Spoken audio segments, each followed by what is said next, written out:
Namaste. My name is Katie, and I have been living at Yasodhara Ashram for nearly 2 years. I came for the 2-month program in 2020 and recently finished the YDC, the Yoga Development course, this past winter. And I'm here with Swami Lalitananda, here in the Temple of Light. And we're here to have a conversation about a new audiobook that is out from the Ashram, Radha, A Diary of a Woman's Search, and also just more about your process with that book and with the teachings of Swami Radha. I'm so curious about kind of the time in which you were recording the audio for this book. I know it was a very specific time in your life and in the ashram's life. And if you could speak a little bit about that process and what it was like to bring sound into Swami Radha's words so many years after. Yeah, being the narrator of the book, I did get to speak her words, and that was very powerful for me. I had heard her tell the stories many times, because these times with Gurudev Shivananda, for her they were transformative, and she just didn't mind saying them many, many, many times. So I would be reading, and then I would hear her voice in my own mind, and I would hear her, her doubts and her really blunt and honest questions to Gurudev Shivananda. And the situation and the scene would be very present in my mind. But when I was saying the words, then it was like I was her, because the words weren't always spoken. They were often in her diary. They were words that were going on in her own mind. They were her thoughts and emotions and doubts and questions. So it's like I was right inside her mind. And the time in my life when I was reading this book was last year, 2021, and it was just shortly after Swami Radhananda had passed away.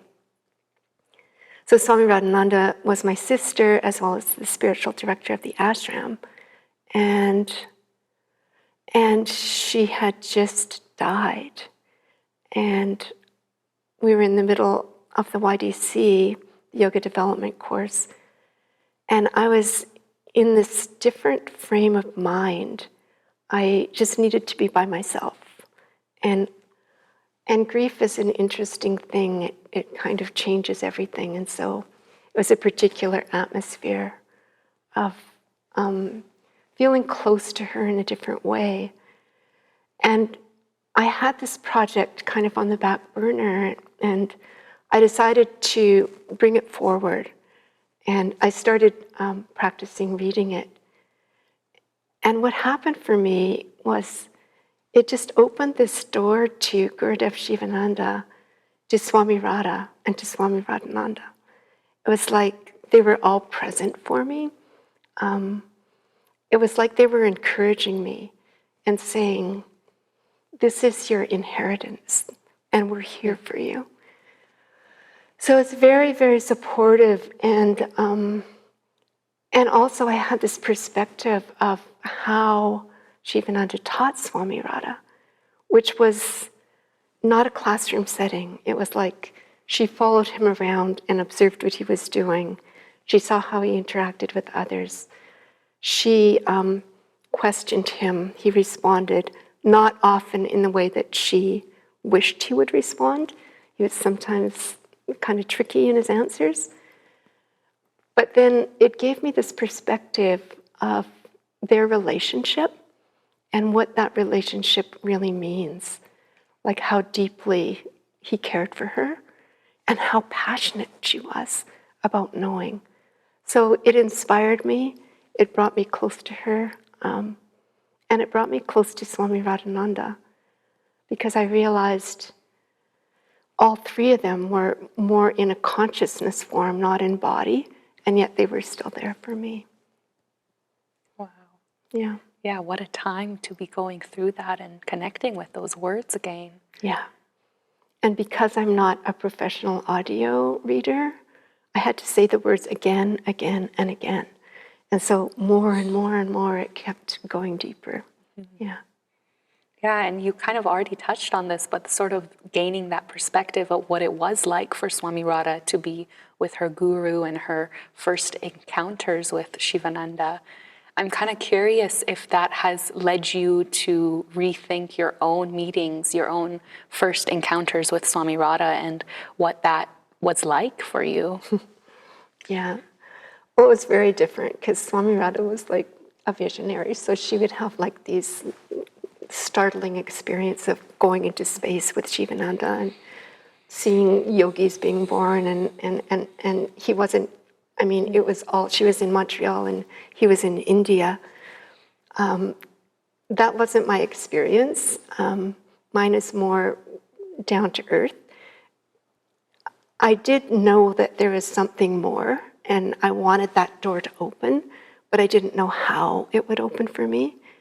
And so there was, I think what's similar is that there was this deep desire to find that something beyond ordinary everyday life, like to know what the purpose of my life is, and to meet the divine in some way.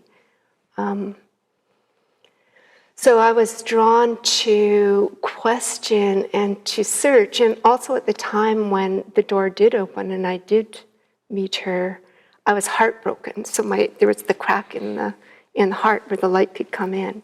So I was receptive and I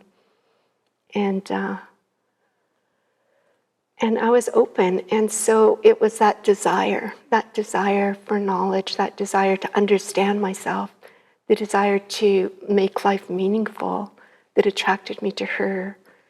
And it was her words. I just remember in the first workshop that I was with her, there's just something about the way that she spoke that was like nothing I'd ever heard. I mean, I'd heard intellectual people discuss things, and I'd heard emotional people cry about things. But there was something different that resonated with me in the knowledge that she spoke from the depth of her experience. And do you think the way that she spoke to you and the way that she led the ashram and shared the teachings, in what ways do you think it was influenced by Swami Shivananda through reading and revisiting the book? Well, I mean, he had a different way of teaching than she did. But the thing that I saw that was so meaningful for me were her open-ended questions. And I felt that she was the questioner of Gurudev, and that she brought that questioning element to the way that she taught us. So she didn't give answers, and similarly to Shivananda, he wouldn't just give a blank answer. He would teach by symbol and metaphor, going for a walk with her, looking at this water that was being directed through a channel rather than just dispersing everywhere, and saying, what is that like? You know, if it wasn't channeled, what would happen to it? And so she would think, oh, well, energy has to be channeled. I get it. So she would have those insights through his storytelling or through his using symbolism. And I feel like she did the same thing. She taught by symbol and metaphor.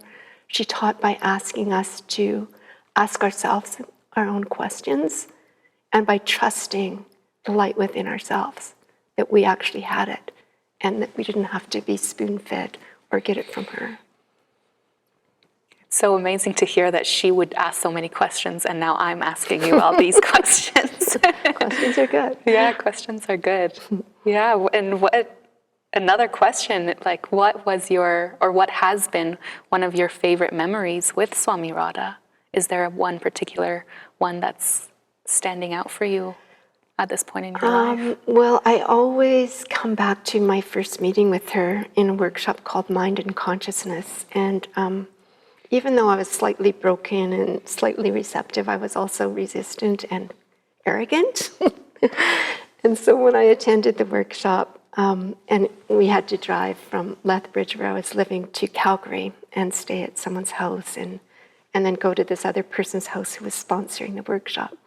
And it was this suburban house in Calgary, and And all of these suburban women were sitting there, and I was like in my 20s, and I was like a backpacker. I was a wanderer.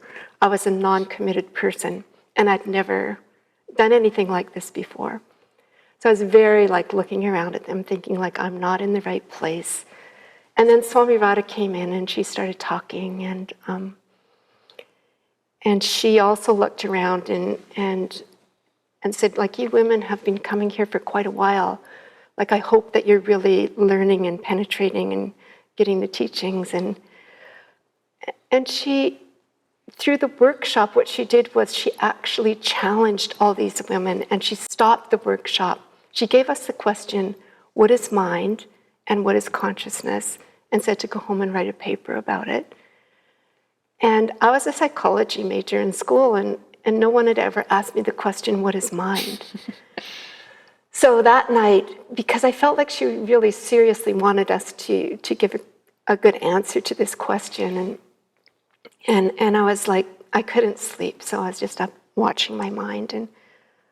And because of watching the mind, it goes around and around, and it was watching itself. So I like held my breath, came back the next day with my paper, and like, what is consciousness? Like, was way beyond anything I'd ever considered before. So it was a pretty brief answer. And she just briefly looked at the papers, came back into the room. The women were chattering to each other. And she said, you're just wasting my time. Why am I here? and you haven't thought in depth. So I'm going to stop the workshop today, and you can go and really think about these questions, and also ask yourself, how has your mind created your life? How has your mind created your world? And list 3 times that you've learned from the mistakes of others. And then I'll know that you have the intelligence to attend this workshop. So I was like, oh no. This is like the most challenging assignment I've ever received. And my sister Radhananda, who was Marianne at the time, and we sort of skulked out. And again, it was like up all night. And the depth of the question brought something forward to me, and I actually went to my dreams for inspiration because my conscious mind couldn't really give the right answers. So I was thinking, I really like this. I've never been challenged to think deeply before. And that was really the start for me. It's like, she's got something that I admire. And I felt like she was a tigress and trying to wake us all up. And I responded to that. Mm-hmm. Yeah. So that was the beginning. I've read her say, wake up from sleepwalking. There's so many people sleepwalking everywhere, so wake up. Yeah. And you answer to that call. Yeah. Here you are now. Yeah. Yeah, and that's how she taught me. She really challenged a lot of preconceptions and ideas about who I was and my limitations. Like, she just cracked through them. Mm-hmm. And you said that the answers kind of came to you through your dreams. Had you done like any dream work prior to that based on her method? I had actually. So I had a couple of months going to a dream group in Lethbridge prior to meeting Swami Radha. So I actually met her teachings before I met her. I did a Kundalini class and a dream class. So I knew that there was going to be a lot of questions. I just didn't expect the power behind it. Mm-hmm. Yeah. And now that you are the spiritual director and president of the ashram and have been for 8 years now, I'm just wanting to know, what are your wishes and hopes and your vision for the future of the ashram? Yeah.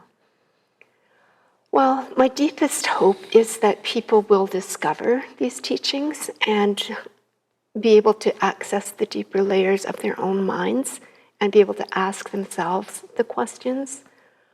I would love to see the ashram continuing like into the next generations of people being committed and knowing that these teachings have the power to change lives and wanting to pass them on to others. So that degree of selfless service, of becoming teachers and offering them to more people. That keeps the lineage flowing. That's my biggest hope. How it happens, I'm just imagining the ashram opening up and adapting to this time. I see this time kind of, it's a bit tragic in a way, with climate change and extinctions and pandemics and just the uncertainty level that the world is in. And I want people to be able to come here as a refuge and to build community and to understand that we can work together to create, a community of people who live their values and who care and who can express that compassion through their actions.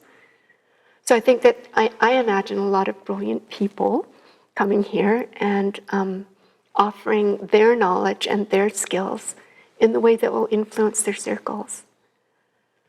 I mean, in the same way that people come here now and go out and change the world that they're in through their own understanding and desire to bring depth and quality to their life. I see that continuing, like people coming in and going out. And what I hope is that more people, as the leaders of the ashram, age and change, that more young people come and understand the benefit of actually being here on this land, in this place of spiritual teachings that's absolutely dedicated to that, because it's unlike anything. It's not just an ordinary retreat center. It's like based on Swami Radha's experience with Gurudev Shivananda, that flow of knowledge and wisdom that comes with yogic teachings that are lived and realized. Thank you so much. I hope that I will be part of that future. And I'm so honored to be here with you again. And I'm really grateful for you and how you are carrying this ashram so that more young people can come, and all the work that Swami Radhananda has done as well to make that possible. Yeah, well, we're glad you're here. Namaste. Thank you for joining us.